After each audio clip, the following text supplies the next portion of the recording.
Hello everyone, I'm the Fitness Shinobi, and today I'm going to show you how to get free food out in nature. Now let's take a closer look at what I'm talking about. Now, I'm just in time perfectly. If I waited a little bit longer, this video might have not made and I wouldn't have gotten the wineberries. So in mid-July, usually the beginning of July, around a week or so into July, is their peak season. Now these wineberries are part of the Rosaceae family. That means it's the same family as prunes, cherries, and apples. It's kind of interesting, it's a very giant family.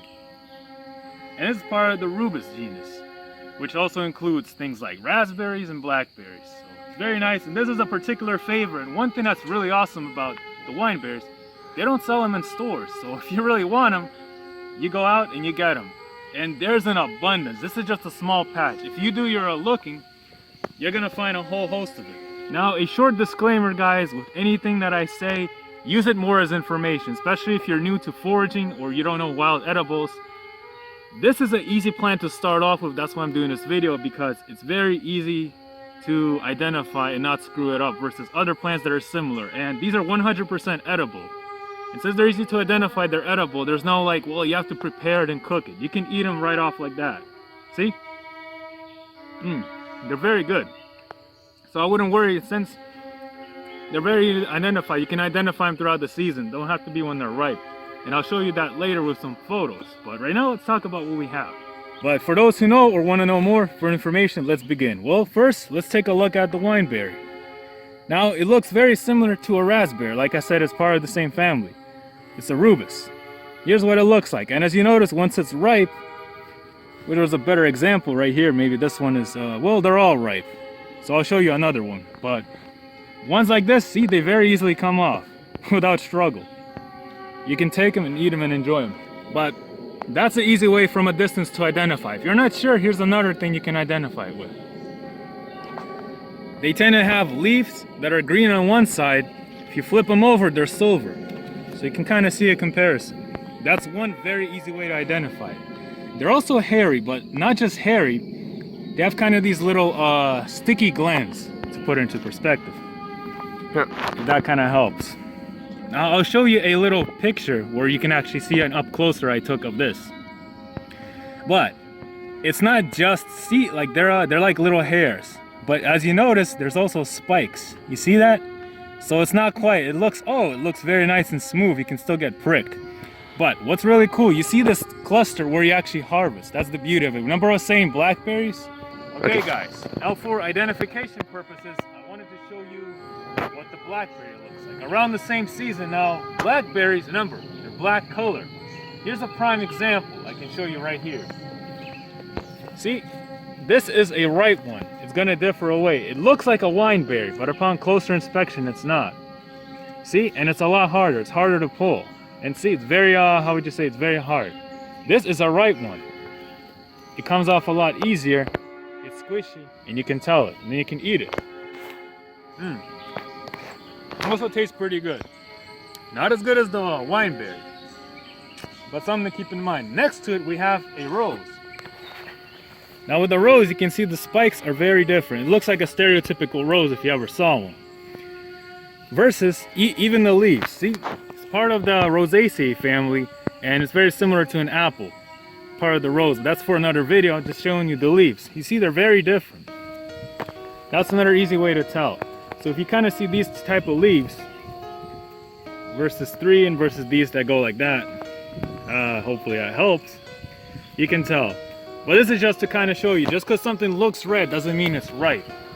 Like the wineberry, it's a little bit trickier because some might look like they are. You kind of have to know they're a little darker, and that's what I'm going to show you. Now, another thing about the blackberry is the thorns are a lot less forgivable. They're a lot more spikier, and you're not going to have a good time. Like, as you're picking, these might get stuck right in your fingers, so be extra careful. Wineberries also have it, but they're a lot softer and a little more gentle. And also the stalk, as you see, it's not just a straight one-line stalk. It kind of goes in like little cylinders. Kind of like, you know, like fibers and something where they're all clumped together. So that's just something to keep in mind. Let's get back to the wineberries. But yeah, with blackberry, it's a lot more difficult with the spikes. Here, you see this whole part? You can just grab around it. There's no spikes, so it's very convenient. with the little orange. So you can grab the whole thing. Let's say you want to really get a lot. You can grab this part. Don't grab it anywhere here because that's where the spikes are. If you notice, you go up here, you see all those spikes? That's something you don't want to grab. Unless you want to prick your finger, which probably you don't want to do that. And since some get picked, you can see they leave like a little orange husk or afterwards. And that's all you do. You don't grab here, you can grab here. You can individually pick off a berry, but sometimes they can fall, or you can actually grab one and just do this, pick clusters. Now you see this one right here is the prime example, the two. This one's not so ripe. This one easily comes off. This one, you see, you kind of have to struggle. And it's not as ripe, you can clearly tell based on the coloring. So that's an easy way. Just because it's red or pinkish doesn't mean it's ready.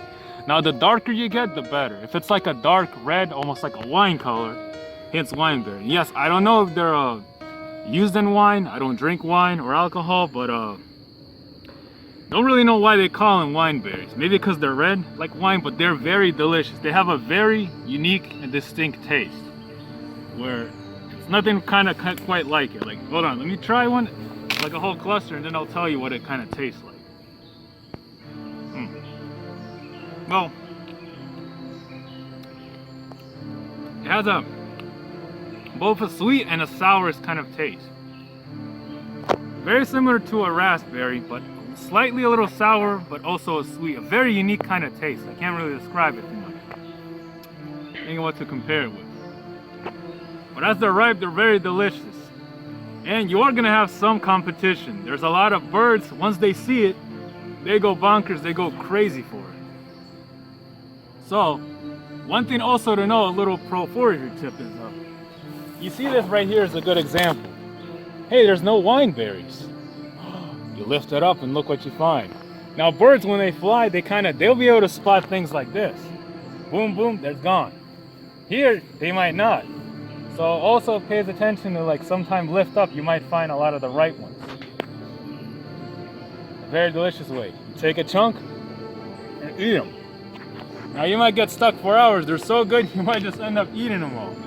Get a nice free lunch. Oh, they're also, like any berries, they're packed with antioxidants. And out in nature, you're getting the best of the best. Basically as pure as it can get, and it's free, and it's something you can't get in stores. That's what's wonderful. But unfortunately, that being said, they're not available year-round. Like I said, July to mid-July. After that, if you're late, if you come in August or late July, there might nothing be around, or the birds get to them first. So it's like, once it's here, find it and enjoy it. Now another great tip is, of course, bring some kind of a container. You can even use a baggie. Now the reason I prefer a container versus a baggie, if you're carrying it, as you're running or walking, you might squish the berries together, and at the end of the day, you're gonna have juice. It's not gonna be fun. Another great way is, of course, like I'm saying, pick them off and eat them, but maybe you want to bring them home and enjoy them. Put them in your oatmeal or whatnot. Gather them here, and as you see, I've already been gathering just a bit. Very simple, close it up later. Now I'm just going to show you basically how I would pick. Now, when you pick, there might be brindles, little thorns, or leaves in the way. So all you do basically as you're picking, just use your feet, stamp them down like that. Move in another way, like let's say you have some thorns you want to get out the way. Grab a leaf, hold it, usually it's good, and then you move it like that. Don't have to worry about the thorns.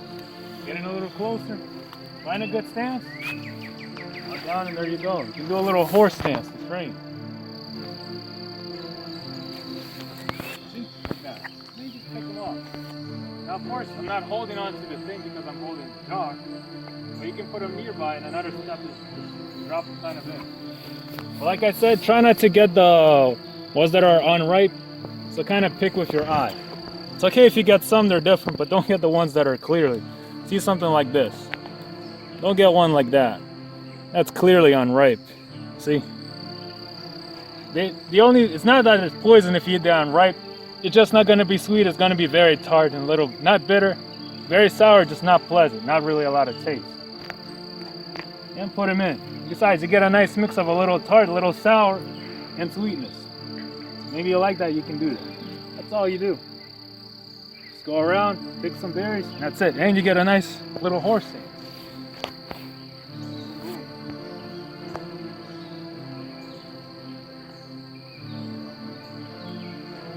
And that's how you do it.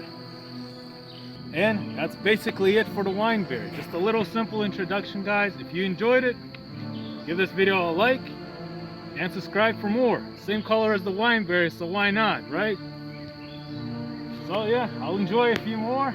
Use that as information. Maybe next season, read up on it. So when you're ready next July, you're gonna get a feast. Just beat the birds to it. Those birds, they know what's up. They'll get to it quicker. Trust me. They're pros. Well, alright guys, thanks for watching, and I'll see you next time. Take care.